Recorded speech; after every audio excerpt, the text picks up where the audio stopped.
네, 총선이 24일 앞으로 다가온 가운데 여야 공천 윤곽이 점차 뚜렷해지고 있습니다. 지금까지 나온 공천 상황과 이 후폭풍에 대해서 두 분의 전문가와 이야기 나눠보겠습니다. 네, 황태순 정치평론가, 서양호 두문정치전략연구소 부소장 나오셨습니다. 어서 오십시오. 네, 안녕하세요. 네, 지금 시각이 이제 조금 있으면 10시니까 네. 새누리당 탈당한 진영 의원이 더민주당 이제 입당을 발표를 하겠네요. 네. 이제 박근혜 그 정부 출신 인사로는 두 번째가 되는 셈인데 총선 국면 어떤 파장이 예상되나요? 글쎄 보니까 아무래도 이제 김종인 예. 대표, 김종인 대표도 사실은 박근혜 대통령 후보 시절에 옆에서 도왔던 핵심 측근 중에 한 분이었고, 조금 잠시 후에 뭐 이제 더불어민주당 입당할 진영 의원도 보면은 김종인 당시에 국민행복위원회 추진위원장하고 함께 부위원장으로서 호흡을 맞추면서 박근혜 정권을 만들어낸 두 분 아닙니까? 이 두 분이 어떻게 보면 고스란히 더불어민주당으로 가는데 모르겠어요. 지금 보면 김종인 대표 같은 지금 하는군요. 이건 자료화면이고요. 예. 자료화면에 네. 있어요. 지금 하는 줄 알고. 근데 보면 이런 거지. 김종인 대표는 사실은 지금 이미 사실 공천이 거의 다 끝났기 때문에 이제는 24일 남은 총선까지 박근혜 정부의 실정, 박근혜 정부 경제 민주화 공약의 어떻게 보면 시건, 이런 부분들을 집중적으로 타격할 겁니다. 그런 타격하는데 본인의 이야기와 함께 보면 정책 통인 진영 의원을 갖다가 영입함으로써 상징적으로 보여주는 것이죠. 자, 박근혜 정부 지난 3년 동안 한 게 뭐냐. 경제도 엉망이고 복지도 엉망이고 모두 엉망이고, 봐라. 나도 마찬가지지만 여기 진영을 봐라. 이 사람은 보건복지부 장관 했음에도 불구하고 기초연금 문제 등등으로 이렇게 해서 여기까지 왔다. 라는 식으로 그야말로 수도권에서, 특히 수도권에서 그와 같은 분위기를 갖다 살리는 데는 진영 의원은 아마 더불어민주당 입장에서는 천군만마일 겁니다. 천군만마이기 때문에 사실은 여당에서 야당 간 케이스가 이게 16년 만이에요. 아, 예. 그 내용 좀 자세히 설명해 주시죠. 그러니까 16년 전에 사실 야당에서 여당으로 오기는 간혹 있습니다. 그러나 지금 집권 여당에서 야당으로 간 경우는 16년 전에 당시 새천년 민주당 당시에 그 당시 의원을 3번 빌려준 적이 있습니다. 자민련에다가. 그것도 엄밀하게 하면 야당이라고 보기는 어렵고 반야였거든요. 자민련에 3명 의원을 빌려준 적이 있을 때 그때 의원들이 가면서 그랬죠. 연어같이 다시 돌아오겠습니다.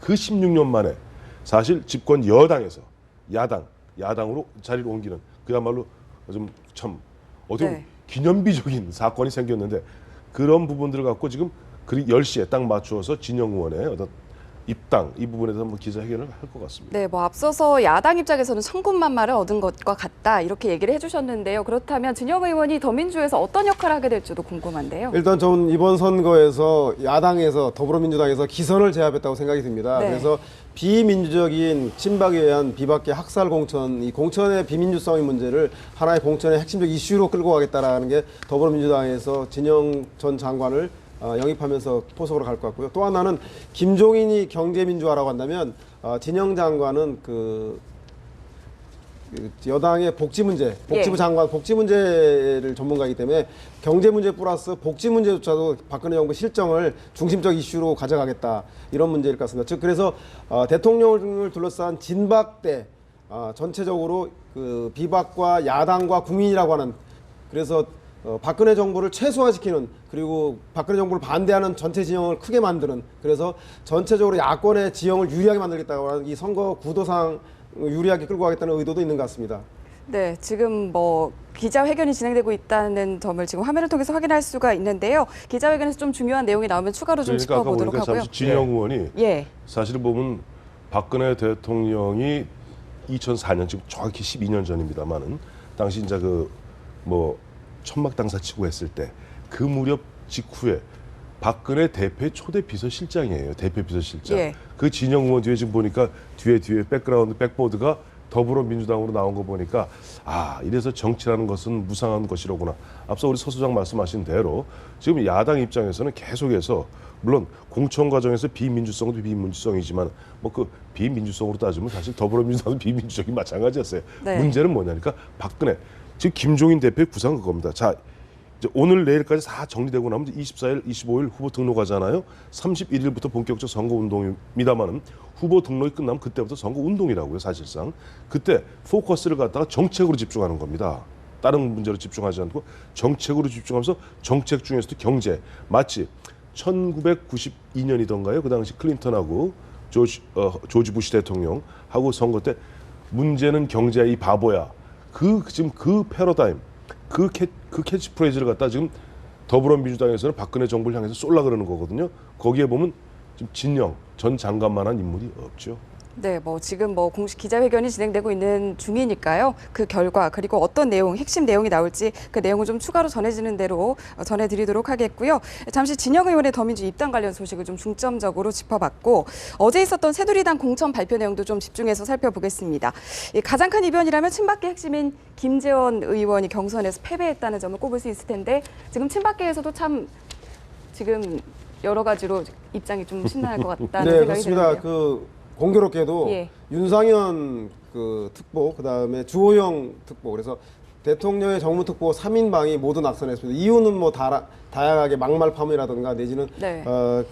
공천이 배제, 친박에서 비박이라는 이유로 공천이 배제된 경우도 있지만 특히 어제 김재원 의원의 경선에 의한 패배는 의미하는 바가 크다고 하겠습니다. 물론 그 지역이 현재 보니까 상주 지역과 군위 의성 청송이 두 지역구가 통합하면서 네. 상주가 좀 큰 김종태 의원 지역과 좀 상대적으로 크고 그다음에 김재원 의원 지역과 군위 의성 청송인데 김재원 의원이 의성 출신입니다. 그러다 보니까 군위 지역하고 청송 지역에서 표가 갈리는 바람에 소지역주의가 작동해서 어제 김재원 후보가 패배한 의미도 있지만 그런 의미를 떠나서 현재 있어서 진방 마케팅이 대구 경북에서 민심으로 또 역풍을 받고 있는 건 아닌지에 대한 그런 해석들이 여의도 정가에서 늘어나는 거 보면 이번 공천 파동 관련해서 TK 지역 유권자들의 선택이 어떻게 될지에 대해서 보여주는 작은 단초가 되지 않을까. 그래서 더욱더 주목받는 어제의 결과였던 것 같습니다. 네. 그런가 하면 유승민 의원 공천 발표는 또다시 보류됐습니다. 친박계 압력이 이제 계속해서 가해지고 있는데 결론은 어떻게 날까요? 결론은 지금 현재 두 가지죠. 하나는 이런 겁니다. 그러니까 이한구 공관위 측에서는 친박 쪽에서는 유승민 의원한테 야, 너 다 알잖아. 웬만하면 그냥 이제 불출마 선언하고 그냥 탈당해라. 불출마 선언해라. 탈당해라. 네. 유승민 의원은 형님 왜 그러십니까? 수 뻔히 알면서 차라리 먼저 내 목을 쳐주십시오. 컷오프를 시킵시오. 그러면 난 편안하게 나는 무소속 출마하겠습니다. 근데 만약에 친박에서 계산했을 때 경선을 붙여갖고 유승민 의원을 100% 꺾을 수 있다면 바로 경선으로 가요. 근데 그게 자신이 없거든요. 네. 예를 들어서 경선으로 이재만 전 동구청장하고 경선을 붙였는데 이기면 좋지만은 많이 져보세요. 그럼 그때부터는 박근혜 대통령이 그렇게 미워하고 그렇게 찍어내려 했음에도 불구하고 유승민이 살아났다. 이게 쉽지 않은 거예요. 그러니까 결국 이렇게 미루는 그 근본 이유는 뭐냐니까 서로가 좀 팽팽하게 마치 네. 외나무 나무 다리에서 서로 탁 머리 맞대고 서로 못 비키고 있으니까 제3의 길을 택하는 게 뭐냐니까 시간을 끄는 겁니다. 결정을 안 하는 거예요. 안 하고 지금 아까도 말씀드렸지만 24, 25 양일동 후보 등록하잖아요. 네. 후보 등록할 때까지 끝까지 가는 거예요. 그러면 유승민 의원 입장에서는 어떻게 되겠어요? 결국 먼저 탈당할 수밖에 없습니다. 그래야 무소속 나올 수 있죠. 후보 등록은 해야 될 거 아니에요. 후보 등록하려면 당의 후보는 24, 25 후보 등록일 전인 23일까지 탈당을 그렇죠. 마쳐야 합니다. 그렇기 예. 때문에 우리 선배님 말씀하신 대로 탈당하지 않을 수가 없는 거죠. 그러니까 마지막까지 가야 되는 거예요. 끝까지. 그렇다면 지금 상황을 고려했을 때 언제 어떻게 결론이 날 걸로 좀 아니, 그러니까 예상입니까요? 예상하건데 예. 지금 이한구 공관위원장은 왜 나머지 다 정리됐어요. 동을만 남았거든요. 끝까지 가요. 끝까지 가면은 그다음에 아까 말씀하신 대로 그러면 이제 23일 유승민은 탈당을 해야지. 그다음에 무소속 추천장이라도 선관에서 받아다가 무소속 도장 300 내지 500인 찍어서 무소속 나갈 거 아니에요. 그러니까 이건 뭐냐? 핵심이 이겁니다. 지금 유승민 의원은 먼저 잘라라. 나는 순교자 코스프레 하겠다. 지금 친박 쪽에서는 너 먼저 탈당해라. 배신자 낙인을 찍겠다. 이거예요. 소리죠. 자존심. 네가 먼저 탈당을 해야만이 그래 너는 결국 네 고집부리다 탈당했으니 넌 배신자야. 우리 이제만 어쩔 수 없어. 공천했어. 이렇게 가려는 거. 유승민 의원은 아니야. 먼저 잘라. 그렇게 미워서 잘라서 나는 어쩔 수 없이 나갔어. 이 싸움인데 저는 제가 봤을 때는 끝까지 버티고 결국 유승민 의원이 견디다 못해서 탈당해서 무소속 나갈 수밖에 없을 혹시 거라고. 다른 의견이나 덧붙일 의견이 있으신가요? 아니요, 저는 똑같은 생각입니다. 예. 가론 유다의 배신자의 낙인일 것인가, 아니면 골고다에서 상징적으로 상징성을 가진 예수가 될 것인가, 그 선택의 명분을 놓고 그렇게밖에 할 수 없는 게 대구 경북이라는 곳이 박근혜 대통령의 정치적 고향이기 때문에 내보내 쫓아내느냐에 대한 동정 여론, 아니면 자발적으로 자기 발로 배신해서 쫓겨나느냐, 그 배신자 이런 문제가 크기 때문에 끝까지 막판 힘겨루기를 하고 있는 민심을 향해서 힘겨루기를 하고 있기 때문에 저는 궁극적으로는 진박에서 유승민 스스로가 24, 25일 후보 등록을 위해서는 23일 탈당을 하지 않을 수 없기 때문에 그때까지 버티는 작전으로 나가는 것 같습니다. 네. 탈당을 할 수밖에 없도록 가는 거예요. 그러니까 결정 안 하면 되는 거거든요. 친박계 이한 공관위원장 입장 나머지 249거 다 했는데요. 뭐. 공당으로서 할 도리는 아니죠. 이게 도리는 한 아니지만은 싸움에는 뭐 이른바 이게 싸움이지 이건 저 스포츠가 아니지 않습니까? 이건 일종의 전쟁이고 여기서 만약 극단적으로 해갖고 만약에 유승민 의원한테 밀리기 시작하면 박근혜 대통령이 뭐 레임덕이 조기에 빨리 와버려요. 그러니까 권력을 관리하는 입장에서는 뭐 예를 들어서 약간 뭐 너무 야비한 수가 아니냐, 너무 치졸한 수가 아니냐 이 얘기하더라도 전쟁에 치졸함이 어디 있으며 전쟁에 야비한 게 어디 있습니까? 이기니 승자가 그것이 곧 이 승자고 도덕인 것이 승부의 세계예요. 그러니까 우리들은 보면 평론하는 입장에서 그 야비하다, 뭐 이게 꼼수다 얘기하지만은 그 수로 갈 수밖에 없을 겁니다. 네, 어찌됐건 뭐 말씀하신 23일 안에 뭐 유의미한 발표 내용이 있을 것으로 보이니까요. 그 내용에 집중을 해보도록 하고요. 일단 공천 결과를 쭉 살펴봤을 때 김무성계 의원들은 탈락자가 전혀 없다. 이 점을 네. 두고 여러 가지 해석들이 나오고 있는데요. 이 부분에 대해서는 어떻게 생각하세요? 좋게 생각하면 김무성 계 입장에서 보면 버티면서 수위를 도모하기 위해서 실리를 챙겼다라고 볼 수 있는데 문제는 김무성 의원이 한 사람의 계파 수장이 아니라 여당 집권 여당의 전체를 대표하는 사람이라는 거죠. 따라서 이번 공천이 전체적으로 친박에 의한 비박계 공천 배제라고 하는 부당하고 불공정한 공천이었다고 하는 것들에 대한 책임에 대해서 김무성 대표도 벗어날 수가 없을 거다. 따라서 김무성 대표 개인적인 계보는 살렸을지 몰라도 향후 여당의 다음 권력을 노리는 대권을 준비하는 사람으로서는 리더십에 치명적인 손상을 입은 게 아닌가. 뭐 그렇게 좀 전 판단하고 있습니다. 저는 특히 뭐 우리 서 소장 말씀에 동의하는 게 뭐냐니까 사실은 김무성 대표가 한 25일 동안 그만 무건 수행하지 않았어요. 아무 말도 하지 않고 그러다가 3월 15일 이른바 3.15 공천 대학살을 날 묘하게도 그날 김성태, 김학용 의원 등 김무성 대표 최측근들이 단수 공천을 받고 살아납니다. 그다음부터 줄줄이 앞서도 두 분 앵커 말씀하신 대로 김무성계는 제로예요. 탈락자가. 그리고 그때부터 보면 김무성 대표가 그 다음 날부터 막 쏟아내기 시작하는 거예요. 지금 보면은 공관이니까 25일 동안 흔한 얘기로 우리 정치판에서 얘기했을 때 자기 식구들 다 챙기고 나니까 그때부터 막 쏟아내기 시작하는데 여기서 두 가지 김무성 대표는 생각해야 되는 게 물론 본인은 유승민 의원을 지키겠다는 그런 뭐 충정이 있는지 모르겠으나 얼뜻 밖에서 보았을 때는 아까 우리 서 소장 말씀하신 대로 자기 실속 다 챙겼으니 이거는 이미 친박들하고 물밑 거래에 있었던 거 아니냐 이런 오해받기 딱 십상이고요. 그럼에도 불구하고 막 내뱉으니까 이런 거죠. 조금 정치판 자기 분리할 때 입국 다물고 25일 동안 있다가 이제 실속 다 챙겨놓고 이제 보면 화장실 갈 때 화장실 나올 때 말이 다른 저런 사람이 과연 그럼 대권 주자?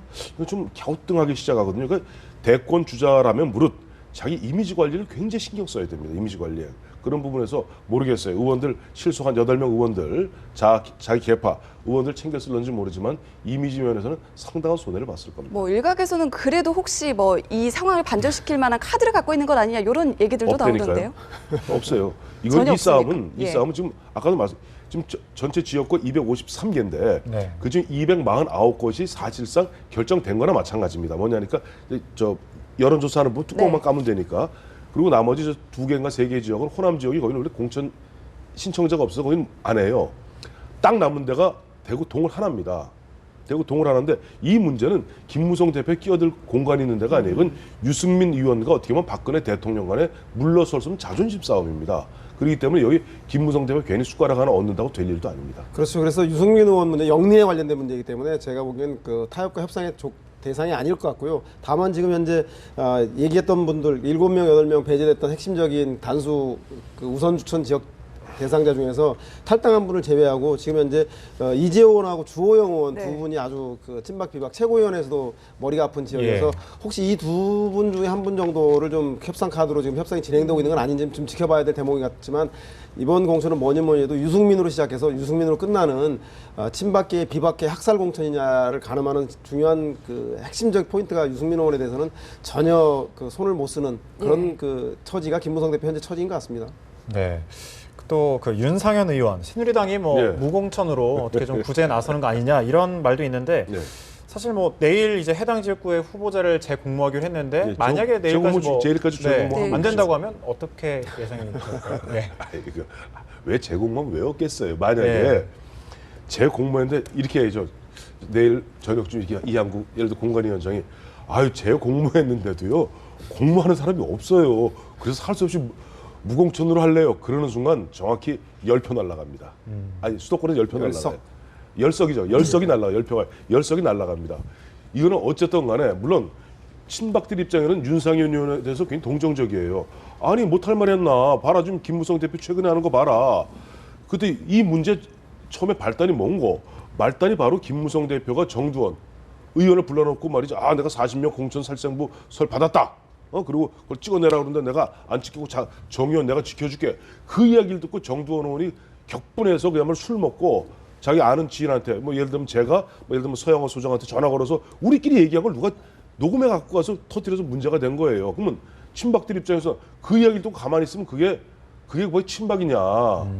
그 얘기 안 하겠어요. 네. 이게 드러났기 때문에 문제가 된 거지. 그러나 그럼에도 불구하고 어쨌든 이 포커스가 거기 맞춰져 있기 때문에 윤상현 의원 일단 그 공천 배제해놓고 거기다가 공천 신청자가 없어서 재공모했는데도 없어서 못합니다. 그러면 열성 날아가니까 아마 그런 짓은 안 할 거고 아마도 누구라도 하나 공모할 거예요. 네. 무공천을 하거나 예. 내지는 뭐 그 엑스트라 공천 하나만 하는 사람을 공천시켜서 결국 윤상현은 살려 돌아오게 할 거 아니냐. 이 두 가지 다 마찬가지로 만약에 윤상현 의원이 거기서 살아서 돌아온다면 선거 때 종횡무진하는 게 보인다면 아마 그 새누리당 이번 선거는 아무 이슈도 못 제기하고 윤상현의 선거가 돼버릴 거고 윤상현 심판 선거가 되기 때문에 여당으로서 심각하게 큰 부담으로 작용될 겁니다. 따라서 저는 윤상현 의원이 무소속 출마도 이 모든 공천이 끝나고 나면 지도부가 나서서 설득해서 출마를 이번에 예. 못하게 하고 다른 자리를 배려해주는 지금 그거 당장이 아니라 선거가 지난 한참 후에 다른 자리를 약속하는 형식으로 주저앉힐 가능성이 되게 높을 것 같습니다. 네, 어떤 후보를 공천할지 좀 그 결과를 지켜보고요. 일단 공천에서 탈락한 새누리당 비박계 의원들의 반발은 계속해서 확산하고 있는 네.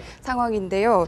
이렇다 보니까 뭐 2008년에 친박연대처럼 지금 뭐 비박계 무소속연대 뜨는 것 아니냐. 저는 뭐 이런- 가능하다고 봅니다. 예. 첫 번째는 그 여론이 호의적입니다. 왜냐하면 그동안 야권 분열에 의해서 여당이 저렇게 오만불선하게 친박 비박 공천 살생부까지 나올 정도로 싸움을 하고 있는 진흙탕 공천한 이유도 야권의 분열 때문에 여당이 승리하는데 이왕이면 진박을 다 도배하자. 뭐 이런 오만함 때문이기 때문에 이거 너무 기울어진 운동장이다. 따라서 여권도 분열되어서 공정한 게임이 됐으면 좋겠다라는 여론이 있었는데 마침 비박들의 이런 연대 움직임에 대해서 여론도 호의적인 것 같고요. 그래서 다야 다여 구도에 대한 그 여론 지형이 좋다. 두 번째는 실제로 친박에 의한 비박 학살이 자행돼서 비박계들이 이것에 대한 저항할 명분이 생겼다. 네. 마지막으로 이제 구심점 리더의 문제인데 유승민 의원이 샌님이다. 그 구심적 역할을 하지 못할 것이다라는 얘기도 있지만 저는 뭐 영웅이 시대를 만들기도 하지만 이런 난세가 또한 영웅을 부르기도 하기 때문에 이런 조건이 갖춰져서 유승민이 나선다면 저는 충분히 비박 연대가 가능하다고 생각이 듭니다. 네, 그런데 구심점과 관련해서 얘기가 나왔으니까요. 뭐 친박연대 같은 경우는 확실했지만 이번 같은 경우는 그 구심점 역할이 확실하지 않기 때문에 이렇게 모이기가 쉽지 않을 것이다라는 얘기들도 있잖아요. 이 서 소장한테 예. 대단히 미안한 점 저는 생각을 예. 전해달라고 있고 무소속 연대는 불가능하죠. 왜냐니까 우선 왜 그렇게 보십니까? 아니 아까도 말씀하셨지만 예. 2008년에 그 당시 친박연대는 정당이에요. 친박 무소속연대 그 당시 김무성 의원 등이 주도했던 그 무소속연대는 그거는 보니까 당시 뚜렷하게 이명박 정권이 이명박 대통령과 박근혜 의원 간의 대선 직전에 그러저러한 인연 때문에 배신당했다는 느낌 하나. 둘째는 박근혜 당시 의원은 확실한 이명박 이후에 확실한 거의 99% 확실한 여권의 대선 주자예요. 그렇기 때문에 예. 친박 연대가 가능하지만은 지금 당장 무슨 이재우 의원하고 저쪽에 유승민 의원 이해관계가 같습니까? 얼마 전까지 아마 서로 원수같이 지냈던 사이인데 한쪽은 저 친이규, 한쪽은 친박이었고 공통적인 그런 것도 없을 뿐더러 그럼 누가 구심점이 됩니까? 그리고 유승민 의원의 세력, 힘이라는 것은 모르겠어요. 지금 이 방송에서 계속 이야기하니까 그렇지 네. 실제 대구 지역에서도 만약에 대구 지역에 탈락한 유성걸이라든가 김희국이하고만 자 스크럼을 짜고 자 비박연대 한마디로 박근혜 반대하는 반박연대 만들면 다 떨어집니다. 그건 뭐냐니까 자 대구에서 아무리 대구 사람들이 유승민 의원과 동정해도 그것이 보면 현직 대통령인 박근혜 대통령 특히 대구가 그토록 사랑하는 박근혜 대통령한테 반대하고 한번 흔한 좀 맞짱 뜨자고 대드는데 거기에 표찍을 대구 시민은 아마 그렇게 많지 않을 겁니다. 그리고 참고로 제가 그래서 조사를 한번 해봤어요. 네. 지금 우리가 1구 1인자가 13대부터 아니에요. 13대부터 지금 19대까지 7차례에 걸쳐 선거가 있었는데 가장 먼저 수도권입니다. 수도권 같은 경우 81명이 여태까지 비례대표가 나왔더라고요. 근데 수도권에서 나온 것은 서울에서는 88년에 2명, 96년에 1명 나오고 지금까지 네. 1명도 없어요. 그다음에 경기도도 그동안 1명, 2명, 1명에서 4번밖에 없습니다. 4명밖에 없습니다. 도합 수도권 그 전체 인구의 유권자의 거의 지역구의 반을 차지하고 있는 수도권에서 서울이 그동안 딱 3명, 경기가 4명, 인천이 2명일 뿐이에요. 무소속 당선되기. 네. 무소속으로 그야말로 빠지달기는 하늘의 별 따기예요. 그렇기 때문에 지금 진영 의원도 16년 만에 무소속으로 출마하기보다는 용산이기 때문에 네. 더불어민주당은 갈 수밖에 없는 겁니다. 그러니까 수도권은 결국 당대당 싸움이거든요. 이런 구도화에서 대구 경북에서는 박근혜 대통령한테 반기 들고 한번 붙어보자 쉽지 않은 상황에서 과연 무소속 연대가 이루어지겠는가. 다만 이 싸움이 박근혜 대통령이냐 유승민이냐는 직접적 선택이 아니라 박근혜 대통령의 키즈라고 하는 그 진박 사람들이기 때문에 대구 사람들이 볼 때 박근혜 대통령이라면 당연히 그 유승민한테 미안하지만 박근혜 대통령이지만 박근혜 대통령의 그 키즈들이라고 한다면 미래 권력인 유승민을 위해서 유승민을 지지할 수 있는 여론이 좀 생길 여지가 있고 유승민 의원도 박근혜 대통령을 그 역모를 위해서 내가 새로운 대권 주자가 되겠습니다라고 나서는 게 아니라 박근혜 대통령을 잘 모시기 위해인데 옆에 있는 난신적자들, 간신들이 많아서 충의의 전쟁이다. 그래서 이 간신들을 걷어내기 위해서 우리가 은연히 걸겠다라는 명분을 내건다면 네. 제가 보기에는 박근혜 대통령의 안정적 국정 운영을 위해서 바른 말하는 사람들이 대통령 옆에 있어야 합니다라는 논리를 잘 설득한다면 이런 어려운 상황에도 불구하고 대구 경북에서 작은 여지가 생기지는 않을까. 그렇게 좀 기대를 해봅니다. 네. 네, 이번에 이제 더민주 이야기로 한번 가보도록 할게요. 경선 결과 발표가 됐는데 광주에서 현역 의원 없이 전원 원외의사들이 총선에 나서게 됐습니다. 자, 어떻게 뭐 좀 경쟁력이 있을까요? 뭐 현역 의원이라 봐요. 8개 지역 중에 사실 2명밖에 없었죠. 예. 강기정 의원하고 지금 뭐 어제 컷오프된 박혜자 의원. 왜냐면 나머지는 이미 다 탈당을 해서 네. 국민의당하고 가버렸거든요.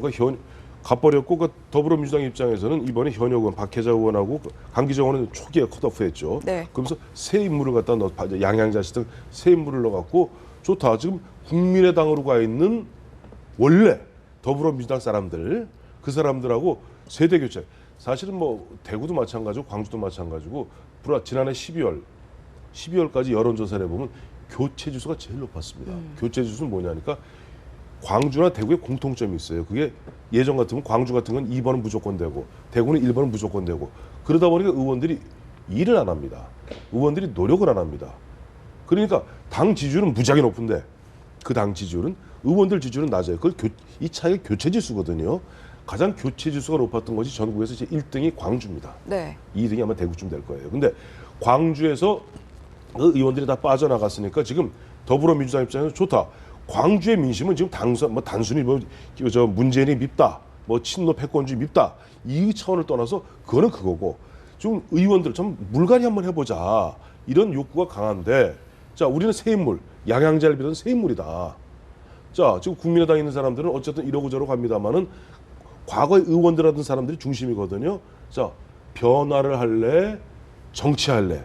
이걸 갖다가 지금 광주에다 들이미는 거예요. 네. 그래서 박혜자 의원 입장에서는 이제 여성 의원이고 나름대로 애썼습니다만은 그런 어떻게 보면 전략적 구도로 봤을 때는 현역 의원들을 완전히 다 배제하고 신인, 정치 신인들 아까 원외 인사라 표현을 쓰였습니다만은 정치 신인 내지 원외 인사로서 지금 밀어붙이고 자, 우린 변화다, 개혁이다 나가는 것이고 국민의당은 예전에 기득권 유지다라는 식으로 밀어붙이는 거죠. 네, 그런가 하면 더불어민주당이 오늘부터 또 비례대표 후보 순번을 결정하게 되잖아요. 가장 큰 관심이 여기에 지금 김종인 대표가 이름 올릴지. 김종인 대표 같은 경우는 뭐 기자들이 질문을 해도 뭐 명확한 답변을 하지 않고 있는 상황이었는데 어떻게 될까요? 본인은 뭐 예. 여러 차례 초반에 이 나이에 본회의장 의석에 젊은 사람들하고 웅크리고 예. 앉아서 하는 게 나는 원하지 않는다고 했는데 최근 들어서 말씀을 명확히 하지 않는 걸로 봐서 네. 주변에서 아마 총선 이후에 야당의 완전한 변화를 위해서 김종인 대표가 원내하고 의정 활동을 하면서 당무도 같이 하시는 게 좋지 않겠냐는 건의들을 하고 있는 걸로 미뤄지는데요. 저는 그럴 수 있다라고 충분히 설득력 있는 얘기라고 생각이 듭니다만 현재 김종인 대표께서 문재인 의원이 영입해온 인사들조차 험지로 나가라고 격전지로 내보내고 있고 그리고 과감한 물갈이를 하고 있는데 청소 제일 먼저 하고 나서 인테리어 도배도 마르기 전에 자기가 먼저 자기 짐 풀어놓는다. 제가 보기에는 그럴 수 있으나 큰 명분이 없어 보인다. 즉 관리자와 선거를 지휘하는 지휘부로서 명분을 좀 약화시키는 건 아닌가. 그래서 저는 오히려 당신보다 새로운 정치를 하기 위한 그 새로운 인물, 변화를 상징하는 인물을 한 사람이라도 더 네. 영입하시는 것이 김종인 대표에게 지도력을 갖는데 훨씬 더 좋아 보이는 것 같다는 그런 생각이 네, 듭니다. 덧붙일 얘기 있으신 것 같아요. 아니 그러니까 예.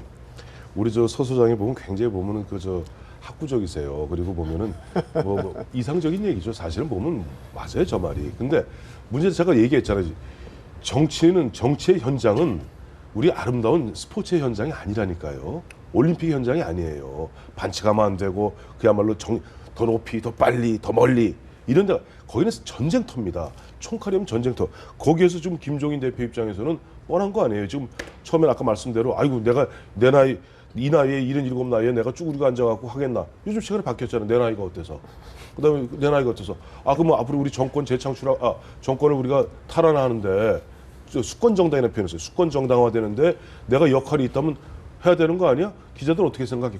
거꾸로 묻고 있어요. 그렇다면은 김종인 대표는 좀 남은 것은 남성으로서 제일 빠른 순위가 2번입니다. 그러니까 항상 홀수는 여성이 하게 돼 있어요. 비례대표는 2번으로 가느냐, 아니면 옛날 김대중 대통령이나 박근혜 대통령도 사실은 저 2012년 때 비례대표로 갔습니다. 저 달성 버리고 달성은 이종진한테 넘겨주고 와서 근데 비례대표 뭐 13번인가 11번인가 받았을 거예요. 그래서 그건 뭐냐니까 중간쯤 쳐갖고 뒤에 좀 치거든요. 그래서 이 이상은 다 돼야 된다.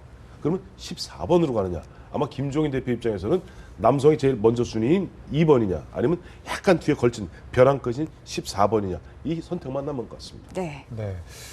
이제 국민의당 교섭단체 구성에 이제 성공을 했습니다. 20석 이상을 확보했는데 공천관리위원들이 줄 사퇴하고 또 이제 비례대표 공모를 신청해서 논란이 되고 있는데 이 부분은 어떻게 보십니까?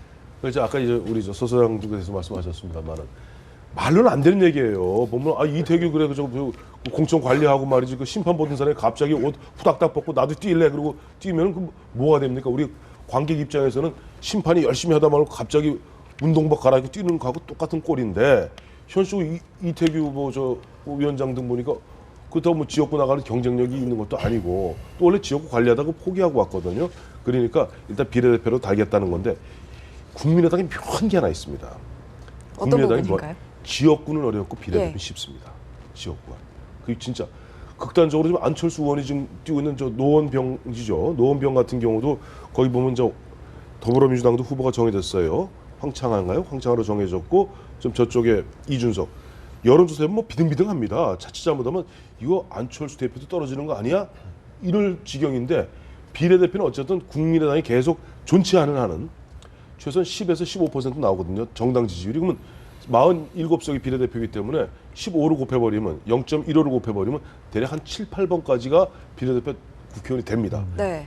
쉽게 될 수 있거든요. 그러니까 박성수 사무총장이라든가 이태규 위원장이라든가 줄줄이 이상돈 위원장이 줄줄이 지금 비례대표로 가는데 이럴 때 하는 좋은 말이 있죠. 우리나라. 연불에는 관심이 없고 제밥에만 관심이 있구나. 진짜 보니까 안타까운 게 당 지도부, 핵심적 지도부가 그야말로 안철수 대표를 갖다 옹유하고 뭘 정리해가면서 각 지역에서 경쟁력을 높일 수 있는 정책 대안도 개발하고 뭘 해야 되는데 그것보다는 앞서 말씀하신 대로 예. 당장 아주 쉽게 달 수 있는 비례대표 여기에 좀 너무 급급해야 하는 것 아닌가 하는 안타까움이 앞섭니다. 네, 총선을 앞둔 이 여야의 지금 뭐 공천 상황 그리고 후보 선정 과정을 좀 상세히 짚어보고 있는데요. 그동안 뭐 일려 다야구도로 새누리당에 유리한 선거가 될 것이다라는 해석이 많았었지만 지금 공천 과정이 계속해서 거듭이 되면서 다야 전선이 형성이 되면서 어느 한쪽이 유불리를 따지기 힘든 상황이 됐거든요. 이런 부분들이 지금 총선 판세에는 어떤 영향을 줄지 끝으로 좀 짚어주시죠. 네, 저는 뭐 그동안 여당이 그 야권 분열에 의해서 180석 내지는 과반 의석을 자신 호언장담하다가 공천의 총체 난맥상 속에서 이탈하면서 다여 구도 형성의 조짐이 보임에 따라서 여야가 균형은 맞춰진 것 같습니다.